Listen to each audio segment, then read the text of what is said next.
Hi, my name is Kalan and I'm happy to be here. I entirely believe in the ability of young to change the world.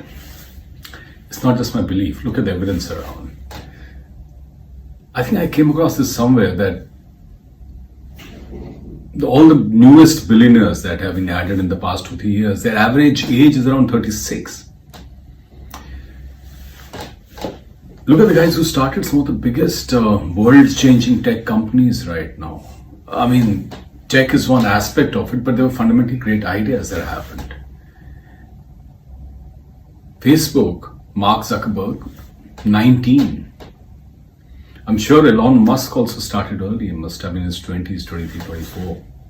And the list goes on. And they were millionaires in their 20s.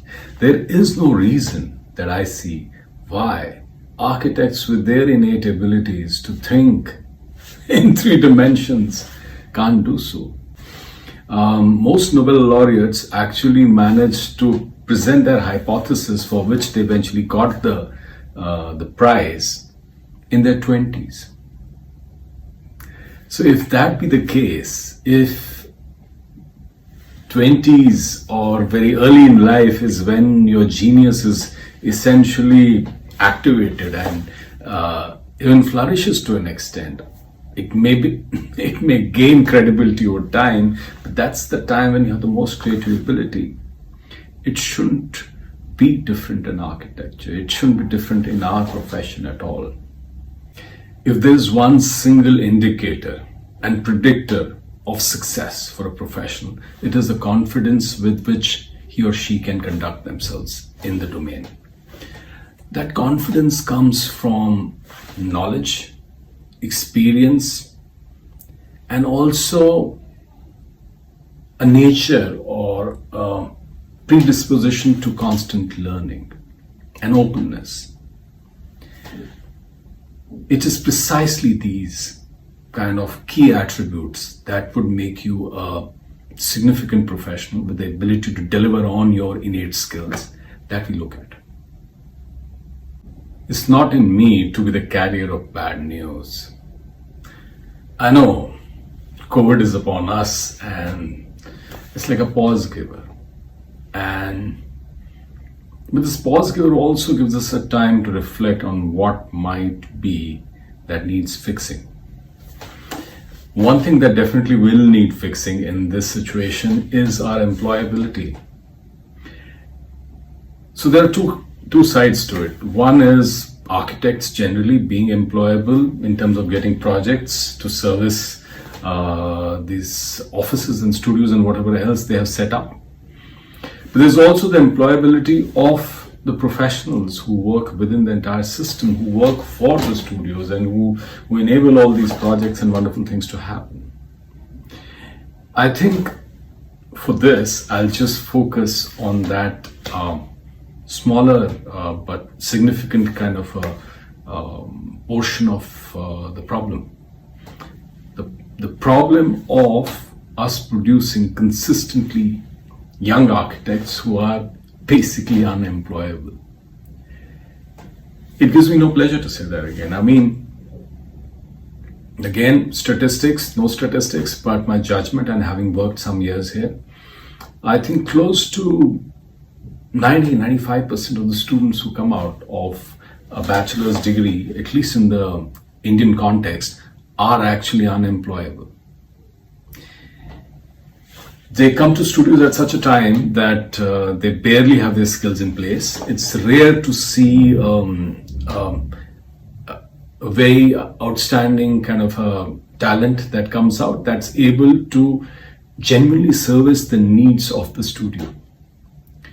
So when they come to us, they usually come as interns, and for the wisdom that our education system has, those interns end up being with us for a little while and then going back to the colleges, such that the relationship breaks there and then.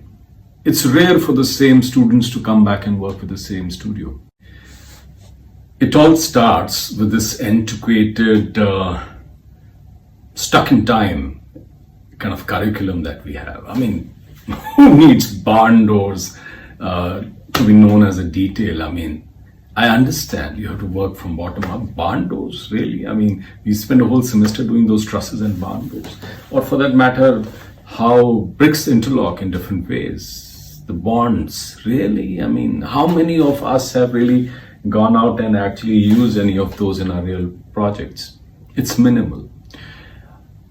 For that matter, in engineering, the kind of detail that we do with double integration sums in engineering is astounding. I mean, the bizarre thing is, at the end of the day, when I ask the kid to give me a base level answer on what the depth of the beam should be for a span that is so much, he's actually dumbfounded, or he or she now. There are more she's, clearly. And that's the core of the problem where it starts. We're teaching them skills that are not relevant. Second, I do not trust them to be able to write an email. I do not trust them to come presentable to the studio such that I can bring them to a client meeting. I do not trust them to even understand the basics of why a project has to be done in a certain way such that it becomes it fulfills the needs of the customer in terms of his own financial imperative, and also fulfills the need of the studio to do something which is of high quality. I mean, to balance both. I cannot trust them to do that. It's very rarely that they would even understand what the requirement is on the other side. I do not trust them to even have an elementary understanding of how other important cogs in the wheel function with us. They would not really know how MEP is done, actually, other than the theory that they study in college.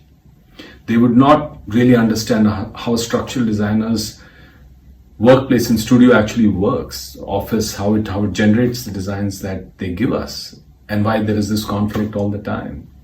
They would not understand any of this. It's for that reason that I insist that they be brought up to speed. And to do that, we actually had to create a program of our own. The program is called Noob, and it allows